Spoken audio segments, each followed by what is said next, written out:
presented by Namuna Music.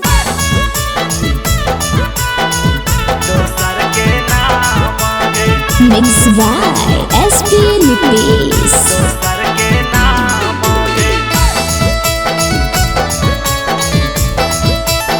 Namuna Recording Studio, Rajgir.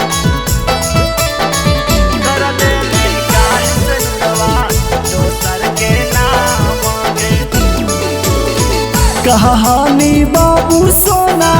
कहानी जाना गे कहानी बाबू सोना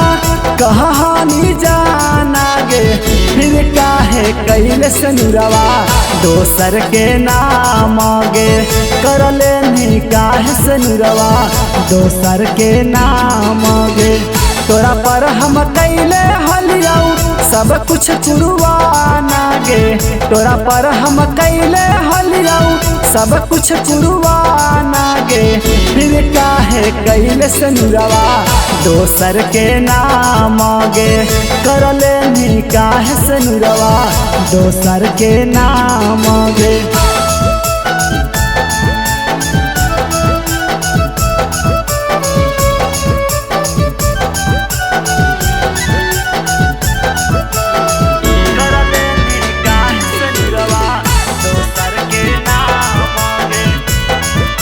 Namuna Recording Studio, Rajgir.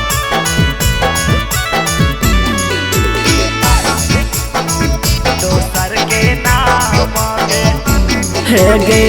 कहे ऐसे कैल गे सोना हमारा साथ गे हमारा के छोड़ के धैले दोसर के हाथ गे हे गे कहे ऐसे कैल गे सोना हमारा साथ गे हमारा के छोड़ के धैले दोसर के हाथ गे मार के तू जाई रहले दिलवा पर बाना गे मार के तू जाई रहले दिलवा पर बाना गे कर लेनी काहे से नुरवा दोसर के नाम गे कर लेनी काहे से नुरवा दोसर के नाम गे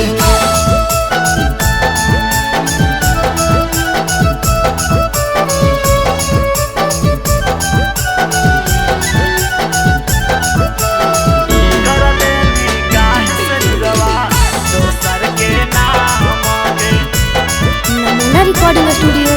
Rajgir.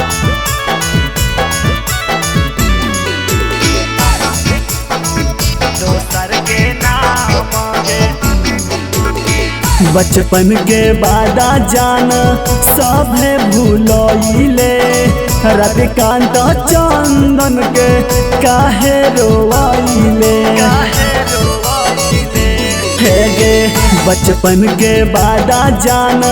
सभे भूलइले